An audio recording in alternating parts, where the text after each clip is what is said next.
Welcome to the Cal Corporation's series of videos about software engineering. The topic of this video is using semaphores for resource management.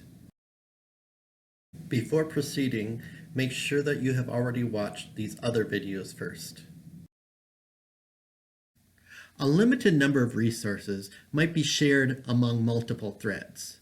For example, a telephony server might have only 3 phone lines, but the telephony service software might have hundreds of threads all contending for the use of those 3 phone lines. The code fragment involving phone transmission is not considered to be a critical section because more than one thread can transmit at the same time. But there is a limit to how many threads can simultaneously be using the limited number of resources. This transmission code fragment isn't a critical section, but it does still need to be synchronized because there's a limited number of resources. So we surround it by 2 function calls, which jointly manage a count of how many resources are currently available. This example starts out with 3 unused phone lines available. When one thread starts its work, it calls this p-decrement-count-resource function, which changes that count of unused phone lines from 3 down to 2.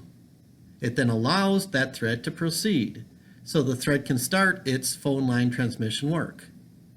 Meanwhile, a second thread can do likewise, also calling p-decrement-count-resource. The count drops from 2 down to 1, and also starting its work. Same for a third thread. But if a fourth thread calls p-decrement-count-resource, that fourth thread gets blocked because the count is 0. Eventually, one of the transmitting threads will finish its work. Before that thread terminates, it will call this v-increment-count-resource function, which increases the count from 0 back up to 1. That automatically wakes up the thread that had been blocked, which now can decrement the count and proceed with its work.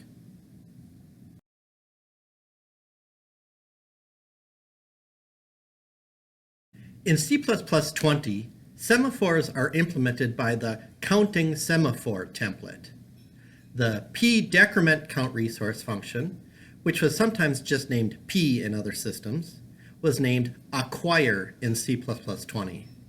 The v-increment-count-resource function, which was sometimes just named v in other systems, was named release in C++20.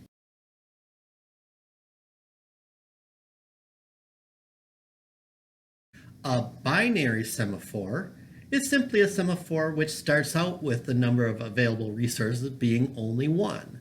So its count is always only ever 1 or 0.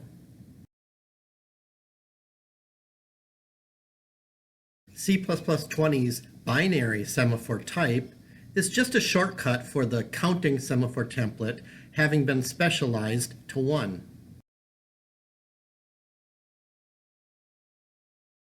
You might notice that a binary semaphore does provide the mutual exclusion property that was needed for a critical section. If you're wondering, in our previous videos, why didn't we just use a binary semaphore instead of a lock? The answer is that a lock also provided the concept of ownership.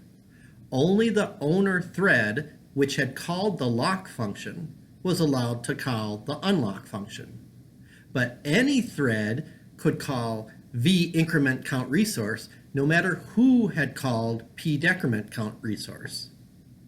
Many applications that use a binary semaphore will take advantage of that freedom.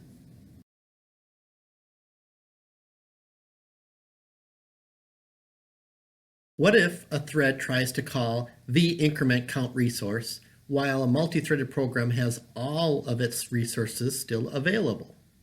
Ordinarily, like in our 3 phone lines example, that should be considered an error, and the v-increment-count-resource function should refuse that request, returning an error code instead.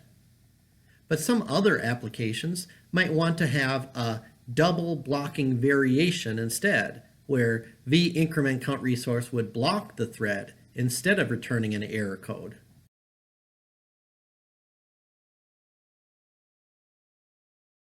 you would need to implement a double blocking synchronization primitive yourself, which can be done by encapsulating two ordinary semaphores that work in opposite directions from each other.